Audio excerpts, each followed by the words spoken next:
Hey all, why don't we walk through a Beatle tune? One that is very instructive on Paul's style, which is sort of finger picking, but more like finger strumming. Because this is sort of the typical song. Mother Nature's Son is kind of typical of the way Paul would do it. You just hit a bass note and then strum. Give it a flick, which with whatever finger makes sense, but that kind of stuff. But we'll get to the meat of it. You're in D, and it starts with this little thing. We'll break them into little sections. It starts with the intro.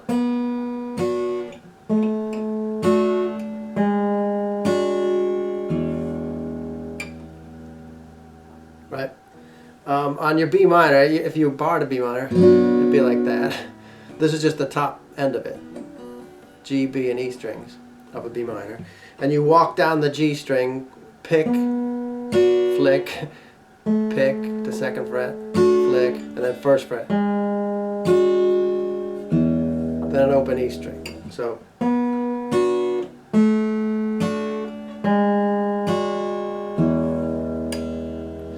then there's this other section of the intro. It's still the intro.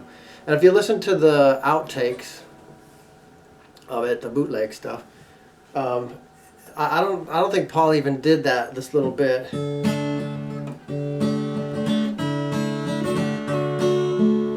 I don't know if he did that the same twice. The one that they picked for the album just happened to be the one that he did this on. And so we're going to go with this one. So you take a D. This is a little bit of a stretch if you've never done it, but it's not a totally unusual stretch to do on a D chord. Like Moonshadow. Like that kind of stuff. Up to the 5th fret. Boom. So in this case, he's doing the D string open and that high E string. Down to the 2nd fret. Or sorry, 3rd fret. 5th fret. That's just a regular suspended D. Then A. There's a lot of this stuff. That kind of stuff. 5, 3, 0, 0, 2, 3, and then back off.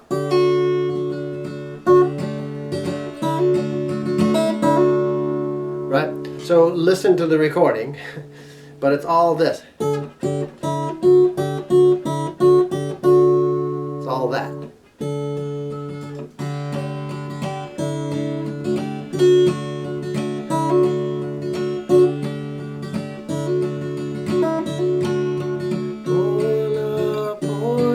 That part. That's right, D. Again, you're picking D and the high E string. Young country boy, that part. That's a G. As if you were, if you barred a G, well, you only want the top end of it. The B and E at 3, G at 4, and an open D string. Country boy, right?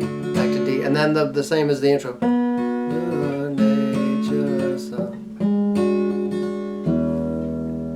Just a low E. Long I'm sitting singing songs, right? You're at A, but you want the high E at 5. Now when he does this part, so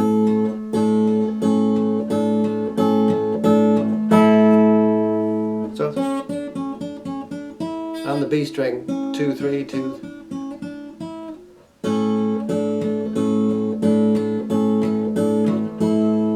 So with this, you want to get B and E. The great thing about Paul's fingering style is that he's hitting multiple strings with almost everything. So you don't have to be quite as precise. You can be...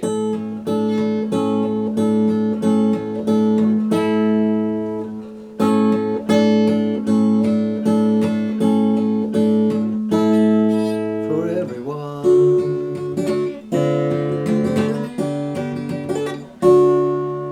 turnaround is D. Suspend it. That's an F, same thing as your G up here, except now it's down here to F with the D string open. First fret on B and E, second fret on the G.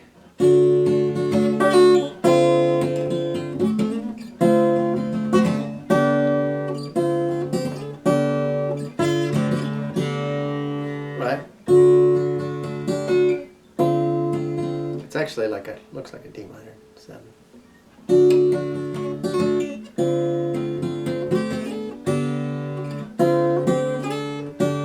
Keep that shape there when you're going to go up to the G. High at 3, slide the whole thing up.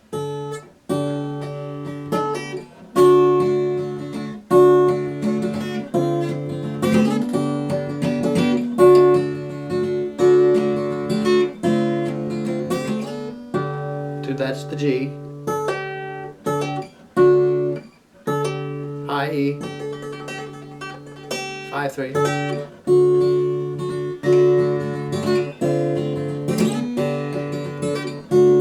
You keep plucking away on that D with all these.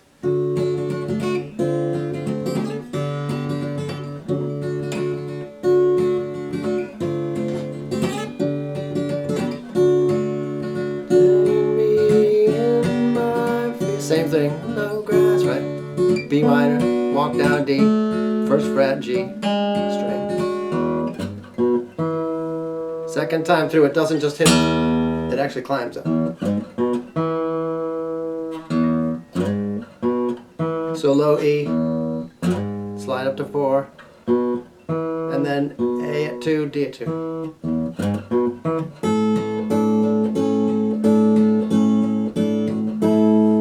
That A5 chord.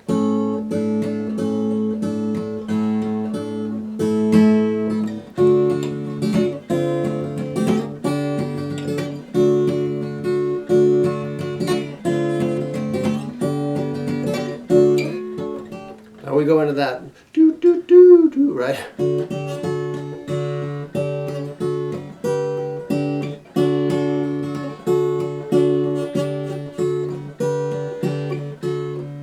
I just restrung this morning. So that's your D. It jumps from this D to this D, the Pete Townsend D. Now again, if you barred a D, if you could bar it correctly, you'd have the high E at 5. It would look like that with a high E at 5. So you just want the top end of it. High E at 5, G and B at 7, and an open D string. It's the chord from.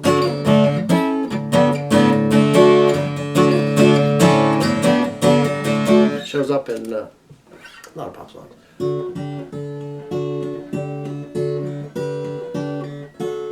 So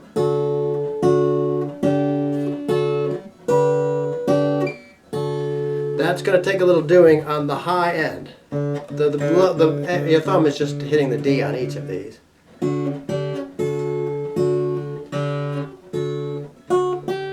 So on the high end, you want,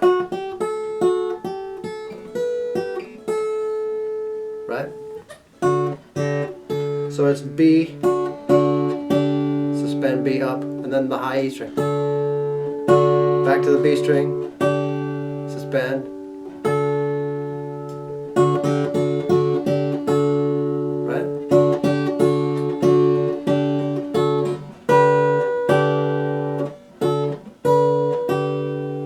That's a G. Just a D brought up here to the 7. High E string, B string, high E string. And you're doing a little bit of a strum in between.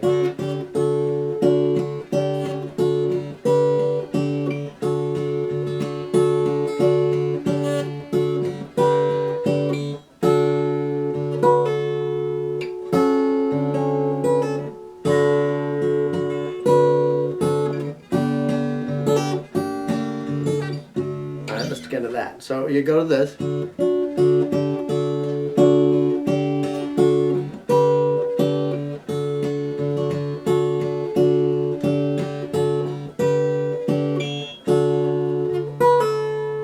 high E string, hammer it on up 2 frets.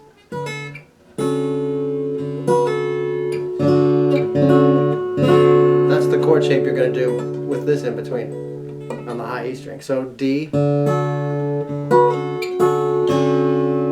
then make that minor, move the G string down 1.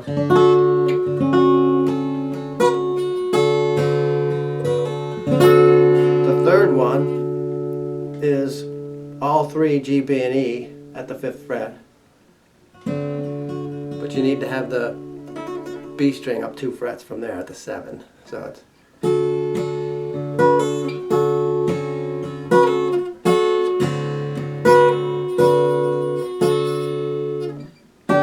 back to that G again. Up 2 on the high E string. Make that minor. Same thing you just did on the high E.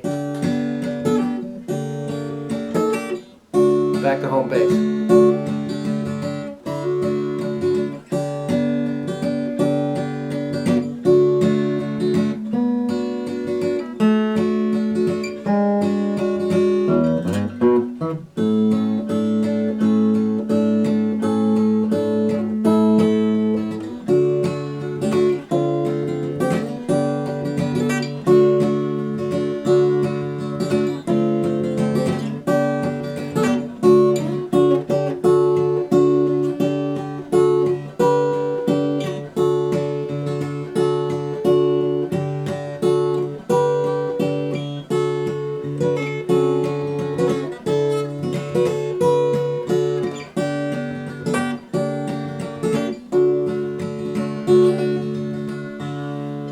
And that's all the parts to it. The only thing that's different is at the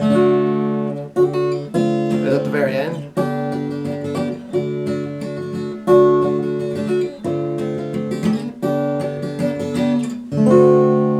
And it ends on a D7, which is brilliant. That's just totally cool. So it's the same little thing.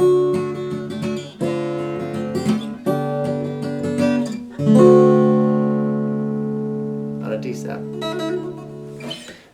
To string all those together, you know, people say, oh, why don't you play the whole song all the way through? You shouldn't be trying to learn it if you don't already know how it goes all the way through. So you don't need me to perform the song. These are not performances. People always say, why don't you sing more? Because I'm not doing performance videos. That's not what this is, you know. It's to teach you how to figure things out. So with what I've just given you, if you sit down with the White Album, put on that track, and it's the same as we used to do with vinyl records. Go over, pick up the needle, put it back, pick up the needle, put it back. That's how I did it when I was learning.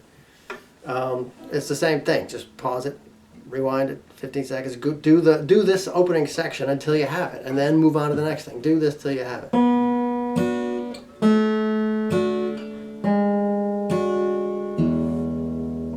That sounds easy, but if you've never done it, that's going to take a few minutes. Then once you got that, then you work on.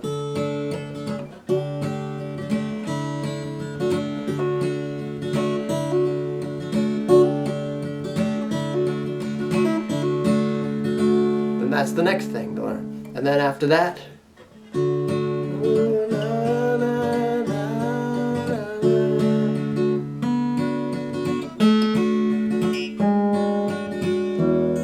that's another thing to learn. Then you learn this little lick.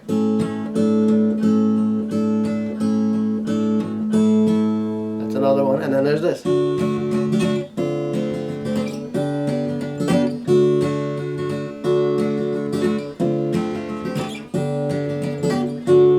Then there's this. You know, I'll just break it into little sections and move on to the next one when you've mastered one. So if something like this song feels intimidating, just make it bite-sized pieces and swallow those first, and then go on to the next thing. Good luck.